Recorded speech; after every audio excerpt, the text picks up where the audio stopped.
नमस्कार दोस्तों। आज हम कोटा विश्वविद्यालय लोक प्रशासन बीए तृतीय वर्ष के द्वितीय पेपर भारत में स्थानीय प्रशासन के फर्स्ट यूनिट के फर्स्ट टॉपिक स्थानीय स्वशासन का अर्थ, प्रकृति एवं लक्षण पर आपसे चर्चा करेंगे। जैसा कि आप सभी जानते हैं, स्थानीय स्वशासन संस्थाओं की उपयोगिता स्वयं सिद्ध है। सही अर्थों में ये प्रजातंत्र की रीढ़ है। इनके अभाव में प्रजातंत्र को व्यावहारिक रूप देना बिल्कुल असंभव है। भारत जैसे विशाल देश के लिए स्थानीय स्वायत्त संस्थाओं का बहुत ज़्यादा महत्व है।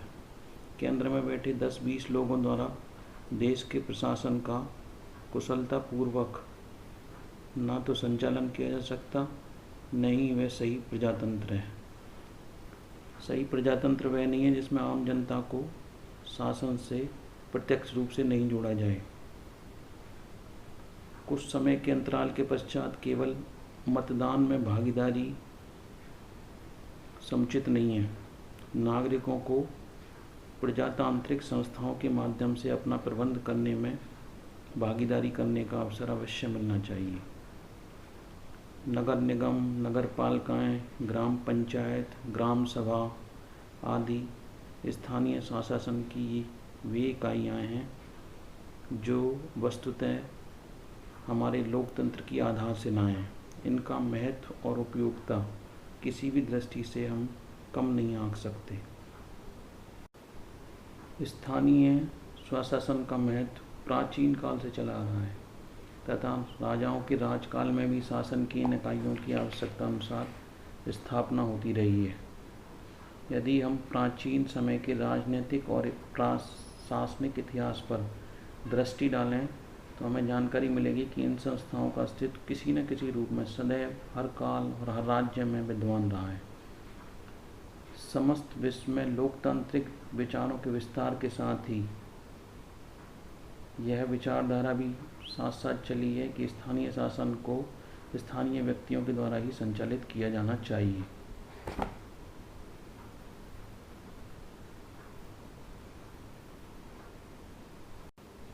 उन्नीस सौ सैंतालीस में हमारी स्वतंत्रता के तत्पश्चात ज्यों ही भारत एक सर्वप्रभुत्व संपन्न लोकतांत्रिक गणराज्य के रूप में उभरा, वैसे ही भारत की सरकार ने स्थानीय स्वशासन की व्यवस्था को अत्यधिक महत्व देना प्रारंभ किया। स्वतंत्र सरकार ने यह अनुभव कर लिया कि स्थानीय स्वशासन की इकाइयाँ वास्तव में लोकतंत्र की आधारशिलाएँ हैं। लेकिन एक चीज़ आप समझ लें कि 1993 तक, जिसे हम शासन का एक तीसरा स्तर कहते हैं, स्थानीय स्वशासन संविधान द्वारा सृजित या अधिकृत स्तर नहीं रहा है। स्थानीय स्वशासन से संबंधित इस ई लेक्चर में हम स्थानीय स्वशासन से संबंधित निम्न बिंदुओं पर विचार करेंगे। स्थानीय स्वशासन का अर्थ, स्थानीय स्वशासन की परिभाषा, स्थानीय स्वशासन की प्रकृति एवं स्थानीय स्वशासन के लक्षण। तो सर्वप्रथम अपन स्थानीय स्वशासन के अर्थ पर चर्चा करते हैं। जैसा कि आप शब्दों से ही समझ सकते हैं, स्थानीय स्वशासन का अर्थ है उस शासन व्यवस्था से जिसका संबंध किसी स्थान विशेष से है तथा जो उस स्थान विशेष के निवासियों द्वारा संचालित हो। वे समस्त कार्यकलाप जिनका संपादन आजकल ग्राम पंचायत, पंचायत समिति, जिला परिषद, नगर पालिका, नगर निगम द्वारा किया जाता है, व्यावहारिक रूप से स्थानीय स्वशासन के अंतर्गत ये आते हैं।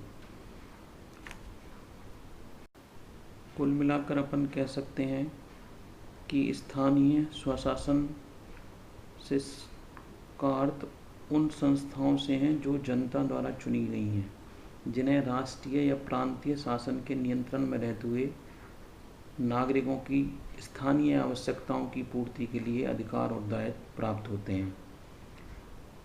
इसका मतलब स्थानीय स्वशासन की इकाइयाँ सीमित क्षेत्र में जो उन्हें अधिकार दिए गए हैं उनका उपयोग करती हैं, वे संप्रभु की तरह नहीं होती। भारत में ये संस्थाएं राज्य विधानमंडल द्वारा बनाई गई विधि की सीमा में काम करती हैं और विधि द्वारा जो उन्हें अधिकार प्रदत्त किए गए हैं और जो दायित्व दिए गए हैं उनका संपादन करती हैं। एनसाइक्लोपीडिया ऑफ ब्रिटेनिका के अनुसार भी हम स्थानीय स्वशासन का अर्थ देखें तो पूर्ण राज्य की अपेक्षा एक अंदरूनी प्रतिबंधित एवं जो छोटे क्षेत्र में निर्णय लेने तथा उनको क्रियान्वित करने वाली जो सत्ता है वह स्थानीय स्वशासन है। यहीं पर आप स्थानीय शासन और स्थानीय स्वायत्त शासन में भी एक दो डिफरेंस समझ लें, जिससे कि स्थानीय स्वशासन के कंसेप्ट को समझने में आपको आसानी रहेगी। स्थानीय शासन तो राज्य की जो नियमित प्रशासनिक व्यवस्था है उसका अभिन्न अंग है, लेकिन स्थानीय स्वायत्त शासन की जो संस्थाएं हैं वो राज्य की प्रशासनिक व्यवस्था का अभिन्न अंग नहीं है, बल्कि ये संस्थाएं राज्य के पर्यवेक्षण में काम करती हैं। इसी प्रकार स्थानीय शासन के जो कर्मचारी हैं वो तो लोक सेवा के सदस्य होते हैं, लोक सेवक कहलाते हैं, लेकिन जो स्थानीय स्वायत्त शासन के कर्मचारी हैं वो लोक सेवक की परिभाषा में नहीं आते। इन्हें अर्ध प्रशासकीय संस्थाओं के कर्मचारी अपन मानते हैं। स्थानीय प्रशासन में तो नौकरशाही अत्यधिक प्रभावशाली होती है, प्रभावी रहती है, लेकिन स्थानीय स्वशासन में नौकरशाही का प्रभाव न्यून रहता है। अब हम स्थानीय स्वशासन की जो परिभाषाएं विभिन्न विद्वानों ने दी हैं उन पे चर्चा करते हैं। तो इस क्रम में पहली गिलक्राइस्ट ने कहा है कि वे अधीनस्थ संस्थाएं हैं, लेकिन एक सीमित क्षेत्र में इन्हें कार्य की स्वतंत्रता है। These organs are essentially subordinate bodies, but they have independence of action within certain state limits. इसी क्रम में एल गोल्डिंग की परिभाषा भी अपन देख सकते हैं, जिन्होंने ये कहा है कि यह एक बस्ती के लोगों द्वारा अपने मामलों का स्वयं ही प्रबंध है।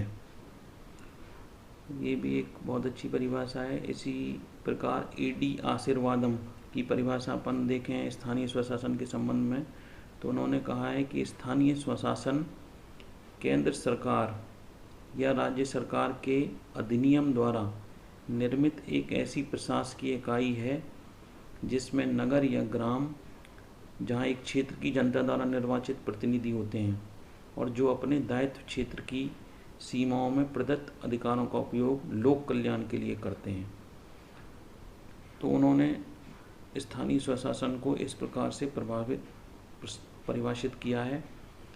कुल मिलाकर अपन कह सकते हैं कि सभी जो परिभाषाओं का अगर अपन एनालिसिस करें तो बेसिकली स्थानीय क्षेत्रों का प्रशासन जब वहाँ के निर्वाचित प्रतिनिधियों द्वारा चलाया जाता है तो उसे स्थानीय स्वशासन की संज्ञा दी जाती है। ग्रामीण और नगरीय ये दोनों क्षेत्रों के लिए पृथक पृथक स्थानीय क्षेत्र संस्थाओं का स्वशासन संस्थाओं का गठन किया गया है। तो अपन आगे जब इनकी प्रकृति देखेंगे तब अपन इस पर आगे डिस्कस करते हैं। जैसा कि आप इस चार्ट में देख रहे हैं कि स्थानीय स्वशासन की जो संस्थाएं हैं वो ग्रामीण क्षेत्र में ग्राम पंचायत, जनपद पंचायत या नगर पंचायत और जिला पंचायत, जबकि नगरीय क्षेत्र में नगर निगम, नगर पालिका और नगर पंचायत। इस प्रकार से ये त्रिस्तरीय व्यवस्था जो है ये 1993 में जो 73rd और 74th अमेंडमेंट संविधान में लागू हुआ उसके पश्चात ये व्यवस्था आई है। अब हम स्थानीय स्वशासन की प्रकृति या जो उसके लक्षण विशेषताएं हैं उनके बारे में चर्चा करेंगे, जिससे कि आप स्थानीय स्वशासन के जो अर्थ परिभाषा है उनको और अच्छे तरीके से समझ सकते हैं। इसमें देखिए सर्वप्रथम संवैधानिक आधार, तो इन संस्थाओं का संविधान में इनका वर्णन है जो कि पहल जब हम 1947 में हमारा देश आज़ाद हुआ था, उसके बाद जो संविधान बना है उसमें मूलतः इनका वर्णन नहीं है, लेकिन 73वें व 74वें संशोधन के माध्यम से अब यह है जो स्तर तृतीय स्तर जो कहलाता है, यह संविधान द्वारा सृजित स्तर है। नंबर 2, ये संस्थाएं जो हैं ये राज्य के विधानमंडल के अधिनियम द्वारा जो इनके संगठन व कार्य क्षेत्र का निर्धारण किया जाता है, अतः इनकी जो स्वरूप है वो सांविधिक है, यानी कानूनी प्रवृत्ति युक्त है। तृतीय, ये संस्थाएं एक सीमित क्षेत्र में इनको कार्य करने की आज़ादी होती है, तो ये एक जो इनका कार्य क्षेत्र प्रदत्त है उसमें स्वायत्तता प्राप्त होती हैं।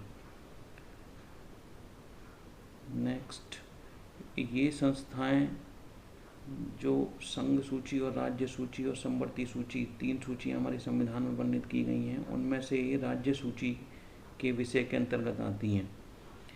अतः जो इन पे राज्य सरकारों का निर्देशन, पर्यवेक्षण व नियंत्रण रहता है। नेक्स्ट, ये संस्थाएं जब से अस्तित्व में आई हैं तब से ही वित्तीय कठिनाइयों से जूझ रही हैं। इन संस्थाओं में सदैव धन का अभाव रहता है। धन के अभाव की इस स्थिति के अनेक कारण हैं, जिनका अपन आगे चल के इनकी चर्चा करेंगे। इन संस्थाओं में जो राजनीतिक हस्तक्षेप है उसका भी इनको सामना करना पड़ता है। इन संस्थाओं का जो दैनिक कामकाज है उसमें जो राज्य की पदासीन सरकार है वह उचित अनुचित तरीके से हस्तक्षेप करती रहती है।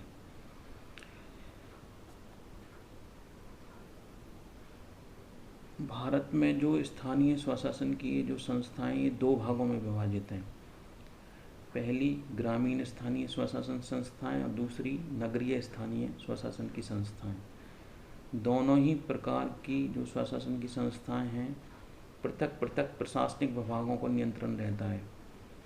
ग्रामीण स्थानीय प्रशासन की जो संस्थाएं, इन पर राज्य के पंचायती राज विभाग द्वारा का नियंत्रण होता है, जबकि नगरीय संस्थाओं पर नगरीय स्वायत्त शासन विभाग द्वारा नियंत्रण किया जाता है। नेक्स्ट, जो इनकी लक्षण है या विशेषताएं वो है त्रिस्तरीय पंचायती राज व्यवस्था। तो जैसा कि आपने पहले चार्ट में देखा था, भारत में ग्रामीण स्थानीय प्रशासन हेतु 73वें संवैधानिक संशोधन द्वारा त्रिस्तरीय पंचायती राज की व्यवस्था के आदर्श स्वरूप को अपनाने की व्यवस्था की गई है। इसी प्रकार से नगरीय क्षेत्र में भी त्रिस्तरीय संरचना संविधान द्वारा प्रस्तावित की गई है। कुछ और विशेषताएं हम देख सकते हैं, जैसे कि इनको अपने क्षेत्राधिकार में ही कर लगाकर वित्त एकत्र करने का अधिकार भी राज्य सरकार द्वारा दिया जाता है। इसके अलावा आम जनता में जो इन संस्थाओं की छवि है वह अकुशल की है। संघ या राज्य सरकार या संविधान निर्माताओं ने जितनी अपेक्षाएं पंचायती राज से करी थी उस स्तर की कुशल छवि अभी ये संस्थाएं नहीं बना पाई हैं। इन संस्थाओं का जो गठन है वो वयस्क मताधिकार प्रणाली द्वारा निर्वाचन पद्धति से होता है, और ग्राम सभा को अगर अपन देखें तो वो एक प्रत्यक्ष प्रजातंत्र का श्रेष्ठ उदाहरण है। ग्राम सभा के माध्यम से ग्रामीण स्थानीय प्रशासन में जो जनता की सक्रिय भागीदारी है उसको सुनिश्चित करने का प्रयत्न किया गया है। तो कुल मिलाकर ये सभी जो लक्षण हैं ये स्थानीय स्वशासन की संस्थाओं में हमें दिखाई देते हैं। आखिर इन स्थानीय स्वशासन की संस्थाओं की आवश्यकता क्यों है? अगर हम इसको देखें, need for local self government, तो लोगों का जब एक समूह एक स्थान पर कोई निश्चित सीमा में रहता है तो उसमें एक सामुदायिकता और एकता की भावना पैदा हो जाती है। इन लोगों के इन सामूहिक आवास के फलस्वरूप कुछ समस्याएं भी उत्पन्न होती हैं। इन समस्याओं का जो संबंध है वह नागरिक जीवन की सुविधाओं से होता है, जैसे पानी की व्यवस्था, गंदे पानी के निष्कासन के लिए नालियों का प्रबंध, सड़कों की सफाई, कूड़े करकट का हटाया जाना, सार्वजनिक मार्गों पर प्रकाश की व्यवस्था, महामारी की रोकथाम, प्राथमिक स्वास्थ्य चिकित्सा व्यवस्था तथा नागरिकों को स्वस्थ पर्यावरण उपलब्ध करवाना। कुल मिलाकर जैसे जैसे उस गांव की, शहर की जनसंख्या बढ़ेगी, वैसे वैसे समस्याएं भी उसी अनुपात में विकराल रूप धारण करेंगी। इसी कारण से स्थानीय स्वशासन से जो लोगों की अपेक्षाएं हैं वो निरंतर बढ़ रही हैं। स्थानीय लोगों की जो बढ़ी हुई स्थानीय आर्थिक सामाजिक आवश्यकताएं और उनसे जो उत्पन्न समस्याएं हैं उनके समाधान के लिए एक सशक्त स्थानीय स्वशासन की आवश्यकता निरंतर है।